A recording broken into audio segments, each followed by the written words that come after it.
Hello friends, मेरे YouTube channel English वे में आप सभी का स्वागत है। तो आज मैं फिर से एक नए स्टोरी के साथ आ गई हूँ। तो चलिए शुरू करते हैं आज की स्टोरी, जिसका टाइटल है फ्राइटनिंग द एलिफेंट्स। फ्राइटनिंग का मतलब हो गया कि डराना, द एलिफेंट्स यानी हाथियों को। तो पूरा का मतलब हो गया कि हाथियों को डराना। There was a herd of elephants that roamed in the forest.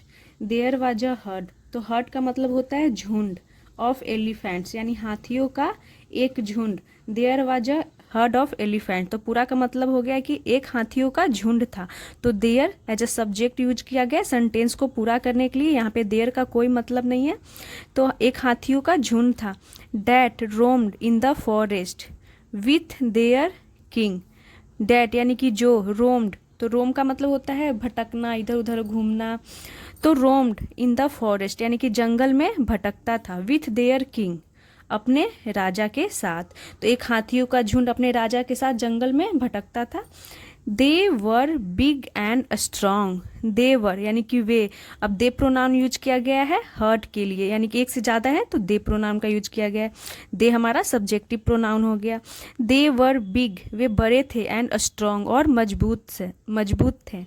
सो इसीलिए most animals kept out of their way, यानी कि अधिकांश, मोस्ट एनिमल्स का मतलब होगा अधिकांश जानवर, kept out of their way यानी कि उनके रास्ते से वो दूर रहते थे, क्योंकि वो बहुत ही बड़े थे और स्ट्रांग थे। इसीलिए जो जानवर थे, अधिकांश जानवर उनके रास्तों से अलग रहते थे, यानी उनसे दूर रहते थे। Once there was no rain, so the lakes and rivers began to go dry. Once यानी एक बार, there was no rain इसका मतलब हो गया कि एक बार, नो रेन यानी कि बारिश नहीं हुई, एक बार बारिश नहीं हुई। सो इसीलिए the lakes and rivers, lakes का मतलब होगा कि झीलें, एंड रिवर्स यानी नदियाँ, बेगन तो यहाँ पे बिगेन की सेकेंड फॉर्म बेगन हो गई। टू गो ड्राई यानी कि सूखने लगी।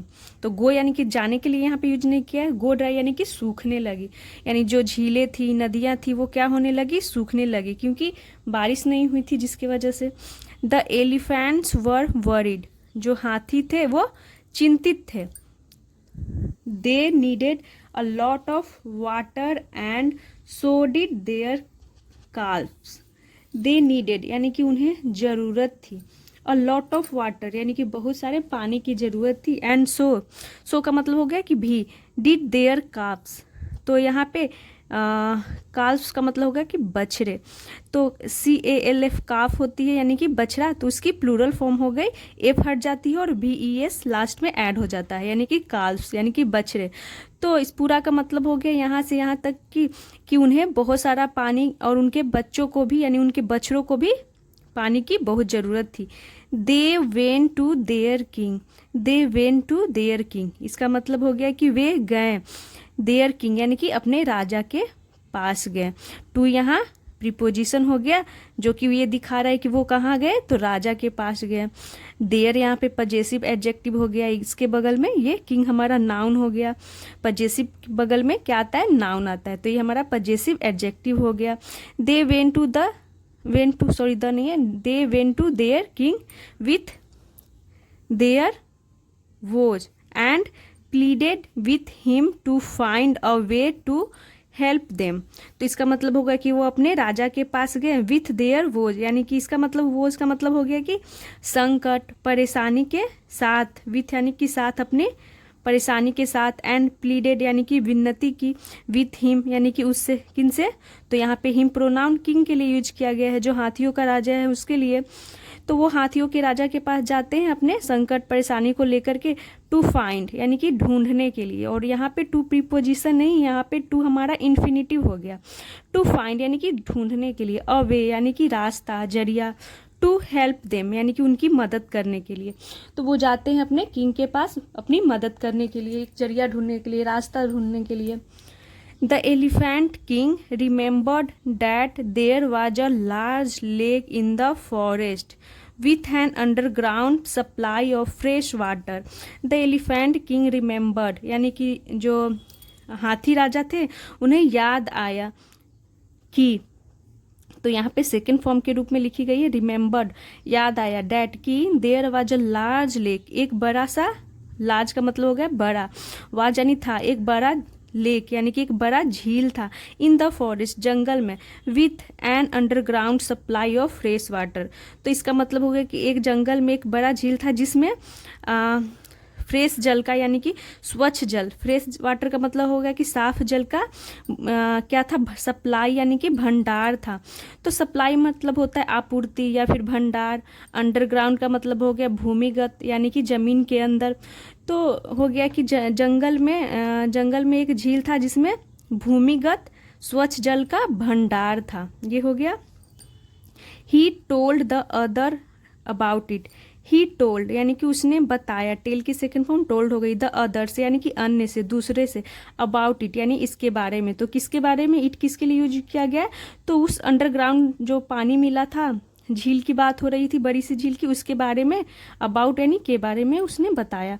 The herd began its journey to the lake, the herd जो झुंड था, बेगन उसने शुरू किया, इट्स जर्नी यानी कि अपनी यात्रा, टू द लेक यानी कि लेक की ओर, टू यहाँ प्रीपोजिशन हो गया। तो उन्होंने दूसरों को बताया यानी सारे हाथियों को बताया और वो क्या हो गया, वो जाने लगे यानी कि वो उन्होंने जाना, अपनी यात्रा शुरू कर दी उस लेक की ओर।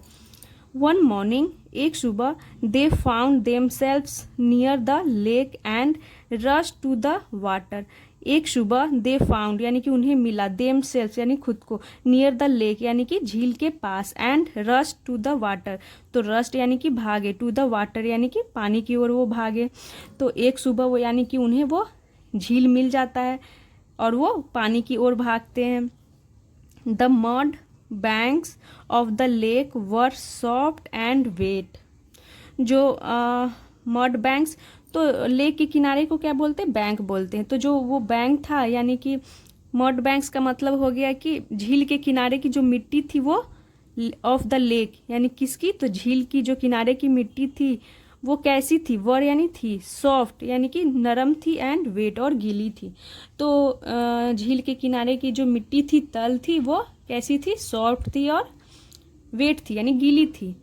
Hairs and made their burrows there, तो रैबिट मीन्स भी खरगोश होता है, हेयर मतलब भी खरगोश होता है।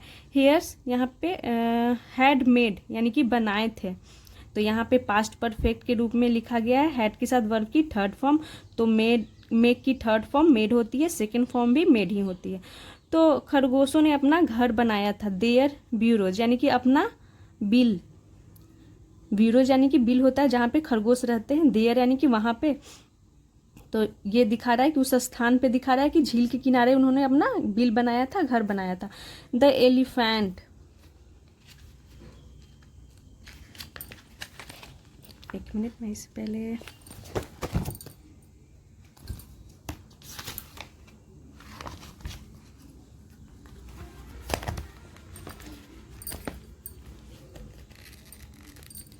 The elephant wounded or killed many of the hares and destroyed their homes, जो हाथी थे एलिफेंट उन्होंने जख्मी कर दिया, wounded यानी कि उन्होंने जख्मी किया, घायल किया, और यानी कि या किल्ड यानी कि मार दिया, मेनी ऑफ द हेयर्स यानी कि खरगोशों में से बहुतों को वो क्या किए, या तो जख्मी कर दिए या मार दिए, एंड और डिस्ट्रॉयड यानी कि डिस्ट्रॉय करना, तहस नहस करना, बर्बाद कर देना, देयर होम्स उनके घरों को, इट वाज अ टेरिबल यह बहुत भयानक था यानी कि यह डरावना था, भयानक था। तो हाथियों ने क्या किया कि कुछ के तो उनके घरों को तहस नहस कर दिया, कुछ हाथियों को मार दिए या फिर उन्हें जख्मी कर दिया। द हेयर्स फेल्ट हेल्पलेस, जो खरगोश थे वो फेल की सेकेंड फॉर्म फेल्ट हो गई, हेल्पलेस यानी कि असहाय, मजबूर, वो असहाय महसूस कर रहे थे। They hares met after the elephants had gone, यानी कि वे जो खरगोश थे, मेट, मीट की सेकेंड फॉर्म मेट हो गई यानी कि वे मिले, आफ्टर यानी कि बाद में, द एलिफेंट्स हैड गॉन यानी कि हाथियों के जाने के बाद वे मिले।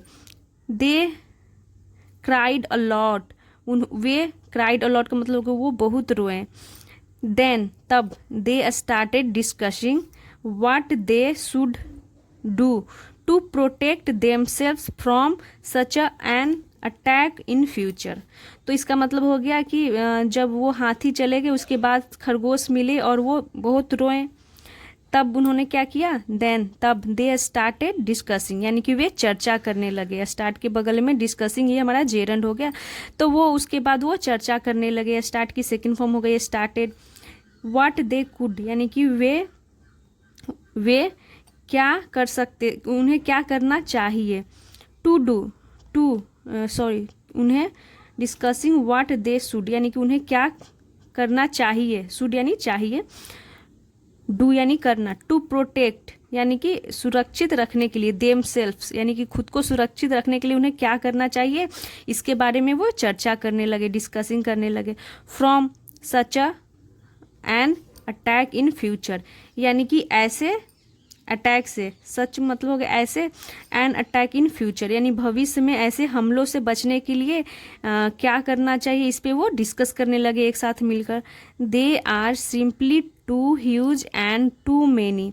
दे आर सिंपली यानी कि वे सचमुच में, टू यानी कि बहुत ह्यूज थे यानी बड़े थे, ह्यूज यानी बड़े, एंड टू मैनी, एंड और क्या थे, टू मैनी की बहुत सारे थे। तो वो सच में बड़े भी थे और बहुत भी थे। But we must find a way, यहाँ पे मस्ट नॉट का कॉन्ट्रैक्शन है, मसंट वी। तो देखिए क्या बोलते हैं, बट लेकिन, वी मस्ट फाइंड यानी कि लेकिन हम जरूर ढूंढेंगे, अ वे यानी कि एक रास्ता, जरिए। मसंट वी यानी है ना, ऐसा प्रश्न करते हुए वो बोल रहा है कि हम जरूर रास्ता ढूंढेंगे, है ना। One little fellow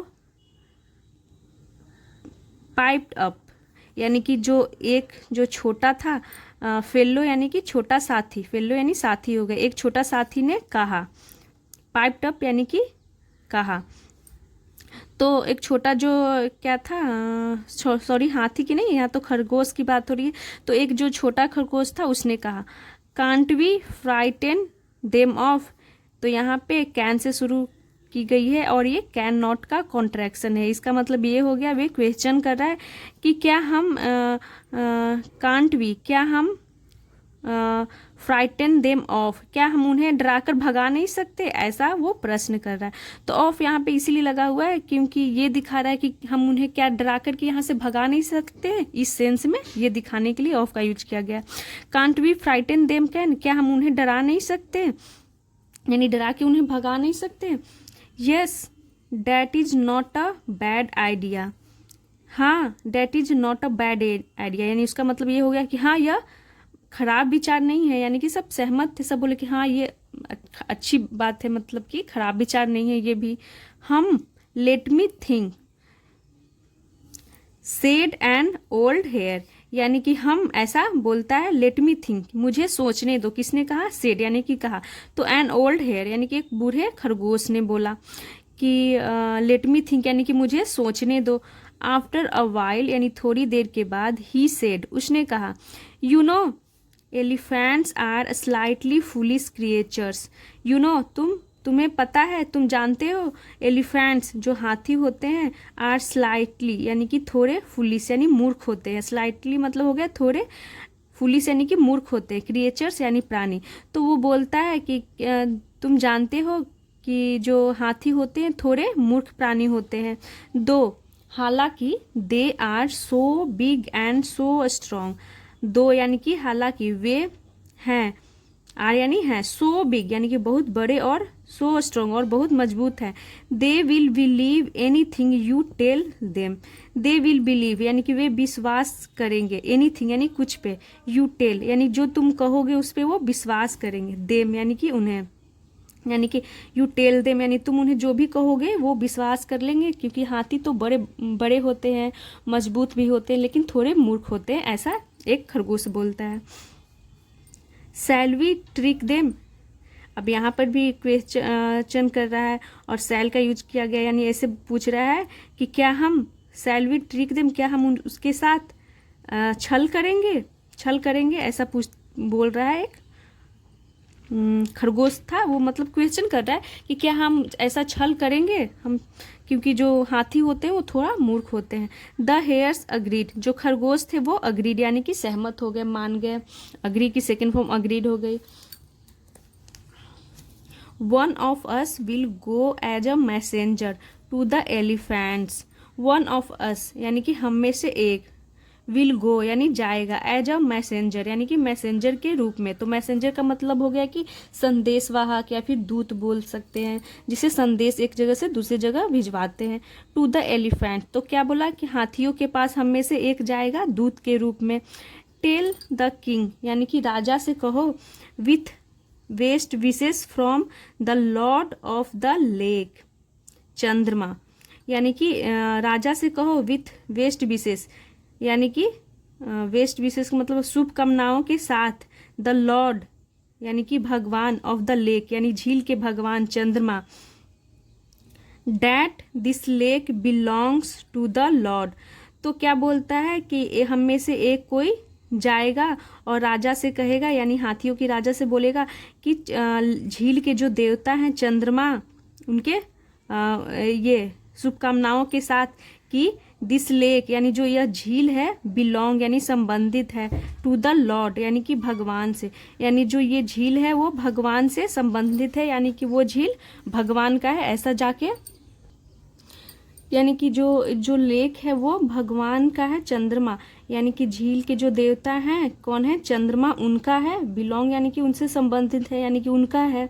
this lake belongs to the lord यानी कि वह झील भगवान का है। हु कम्स टू इट, जो कम्स यानी कि आते हैं, टू इट यानी कि इसके लिए, टू सी यानी कि देखने के लिए, डैट की हिज सब्जेक्ट्स यानी कि उनकी प्रजा, सब्जेक्ट मतलब होता है प्रजा, हिज सब्जेक्ट्स यानी कि उनकी प्रजा, द हेयर्स उनकी प्रजा कौन है, तो खरगोश, आर सेफ एंड वेल, तो वो देखने आते हैं कि उनकी जो प्रजा है खरगोश वो सेफ यानी कि सुरक्षित और ठीक है कि नहीं, ये देखने के लिए आते हैं। Chandrama has ordered that the elephants should not come there again if they want to leave. तो देखिए चंद्रमा हैज ऑर्डर यानी जो चंद्रमा है उन्होंने आदेश दिए हैं, डैट की द एलिफेंट्स जो हाथी है, शुड नॉट कम यानी कि वो नहीं आने चाहिए, देयर अगेन यानी कि वहाँ पे, अगेन यानी फिर से नहीं आने चाहिए, if they want to leave, if यानी कि यदि वे चाहते हैं, वांट यानी चाहते हैं, टू लीव यानी वे जीवित रहना चाहते हैं। तो ऐसा सुने मतलब कि खरगोशे ने बोला कि हम में से एक कोई जाएगा दूत बन करके और बोलेगा कि इस झील का जो राजा है वो चंद्रमा है, देवता है, जो जिनका ये झील है, और वो आते हैं अपने प्रजा को देखने कि कोई उन्हें दिक्कत तो नहीं है, सेफ तो है, सुरक्षित तो है, और जो हाथी है वहाँ पे फिर से नहीं आना चाहिए अगर वो जीवित रहना चाहते हैं। ऐसा दूत को बोला गया बोलने के लिए। A hare went off and waited on a hillock for the elephant herd to come. A hare यानी कि एक खरगोश, वेंट ऑफ यानी कि वो चला गया, निकल गया, यानी वो रवाना हो गया, यानी दूत बन करके वो एक चला गया। एंड वेटेड और वो इंतजार करने लगा, ऑन अ हिलॉक यानी कि पहाड़ की चोटी पे, फॉर द एलिफेंट यानी कि उस हाथी के लिए, हर्ड टू कम उस हाथी का जो हाथियों का झुंड था, टू कम यानी आने के लिए इंतजार करने लगा। एज इवनिंग केम यानी कि जैसे ही शाम हुई, इवनिंग के मतलब शाम हुई, ही सॉ उसने देखा यानी कि जो दूत बन के गया था खरगोश उसने देखा, द हर्ड कमिंग यानी कि हर्ड यानी झुंड को, कमिंग यानी आते हुए। The hare called out to the king जो खरगोश था वो कॉल्ड आउट यानी पुकारा, टू द किंग यानी राजा को आवाज़ दी, उसने पुकारा। सर महोदय, do not go to the lake again यानी डू नॉट गो यानी कि मत जाइए, टू द लेक यानी कि झील की ओर, अगेन यानी फिर से। तो कहने का मतलब हो गया कि जो इंतजार कर रहा था एक खरगोश हाथियों के झुंड का आने का, तो जैसे ही शाम होती है वो आते हैं, तो वो बोलता है कि सर वहाँ पे मत जाइए फिर से, योर आर इन डेंजर यानी कि आपके जीवन को क्या है, खतरा है, आप खतरे में हैं। The lord of the lake Chandrama has sent me to convey his order to you. The lord of the lake यानी जो झील के देवता हैं चंद्रमा, बताया गया है कौन है देवता, तो कॉमा लगा के बताया गया है चंद्रमा। हैज सेंट यानी कि मुझे भेजे हैं, तो यहाँ पे सेंट की थर्ड फॉर्म के रूप में यूज की गई है सेंट। मी यानी मुझे, टू कन्वे यानी बताने के लिए, हिज ऑर्डर यानी कि उनका आदेश, टू यू यानी आपके लिए। तो मुझे यानी वो बोलता है क्या खरगोश कि मुझे भेजा गया है झील के जो देवता हैं चंद्रमा बताने के लिए इस आदेश को, यानी आपको बताने के लिए, टू यू यानी आपको बताने के लिए। The elephant was impressed by the words and wished to meet this great lord. जो हाथी था वो impressed, elephant was impressed by the words, जो हाथी थे वो क्या हो गया, इम्प्रेस्ड यानी प्रभावित हुए, by the words and wish to meet the great lord. तो बाय द वर्ड का मतलब हो गया वर्ड्स का, कि उनकी बातों से वो प्रभावित हुआ, हाथी प्रभावित हुआ। एंड विश्ड यानी उसकी कामना हुई, इच्छा हुई, टू मीट मिलने के लिए, दिस ग्रेट लॉर्ड यानी कि ये इन महान भगवान से। सो इसीलिए he asked the hare to led him to the lake. इसीलिए ही आस्क्ड, तो यहाँ पे आस्क्ड का मतलब पूछने से नहीं है, यहाँ पे आस्क्ड का मतलब हो गया कि उसने कहा, the hare to lead him यानी कि वो क्या कहता है, आस्क्ड यानी कहा, खरगोश को, टू लीड हिम उसे ले जाने के लिए। लीड का मतलब हो गया यहाँ पे ले जाने के लिए, तो लीड का मतलब होता है एक जगह से दूसरे स्थान ले जाने के लिए या फिर नेतृत्व करना। तो lead him to the lake यानी लेक झील ले जाने के लिए उसने कहा। Night fell as the hare led the elephants king to the lake यानी कि नाइट फेल जब रात हुई जब the hare led the elephant king यानी कि जो खरगोश था वो लीड की सेकेंड फॉर्म लेड का यूज किया गया है, यानी वो ले गया द एलिफेंट हाथियों को, एलिफेंट किंग यानी हाथी राजा को, टू द लेक यानी झील की ओर, यानी झील ले गया। The moon was reflected in the still waters of the lake.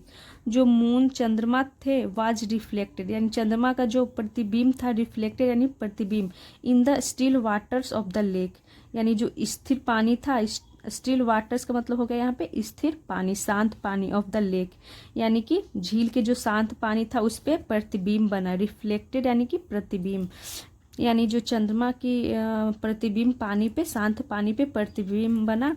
There यानी कि there that is the lord यानी कि वह है द लॉर्ड यानी कि भगवान। He is silently meditating don't disturb him यानी वो बोलता है कि वो दिखाता है, जो प्रतिबिंब बनता है चंद्रमा की शांत पानी में, तो वो दिखाता है खरगोश जो आता है दूत बन के, संदेशवाहक बन करके, कि देखिए वो है, दिखाता है कि वो है देयर यानी कि वहाँ, डैट इज द लॉर्ड यानी कि वहाँ भगवान है, डैट इज द लॉर्ड भगवान। ही इज साइलेंटली मेडिटेटिंग, देखिए और क्या बोल रहा है कि ही इज साइलेंटली मेडिटेटिंग यानी कि वो चुपचाप से मेडिटेटिंग यानी कि ध्यान कर रहे हैं। डोंट डिस्टर्ब हिम यानी कि उन्हें डिस्टर्ब ना करो, वो ध्यान कर रहे हैं चुपचाप से। The elephant believing the hare bowed to Chandrama. The elephant believing यानी जो हाथी था वो खरगोश की बातों पे बिलीविंग यानी कि विश्वास करके, द हेयर यानी कि खरगोश, यानी हाथी खरगोश की बातों पर विश्वास करके, बिलीविंग यानी विश्वास करके। बोट, तो बोट का मतलब हो गया कि सर को झुका करके नमस्कार करने को बोट बोलते हैं। बोट टू चंद्रमा यानी चंद्रमा को नमस्कार किया खरगोश की बात को मान करके। And left with his heard, and left और चला गया, विथ हिज हर्ड अपने झुंड के साथ, living the hairs in peace यानी लिविंग यानी छोड़ करके, द हेयर्स यानी खरगोशों को छोड़ करके, इन अ पीस, पीस का मतलब होता है शांति, यानी शांति से उन्हें छोड़ करके, वो खरगोश को छोड़ करके वो अपने झुंड के साथ, हाथी जो किंग था, किंग एलिफेंट, वो चला जाता है अपने झुंड के साथ। तो देख सकते हैं यहाँ पे नहीं बना।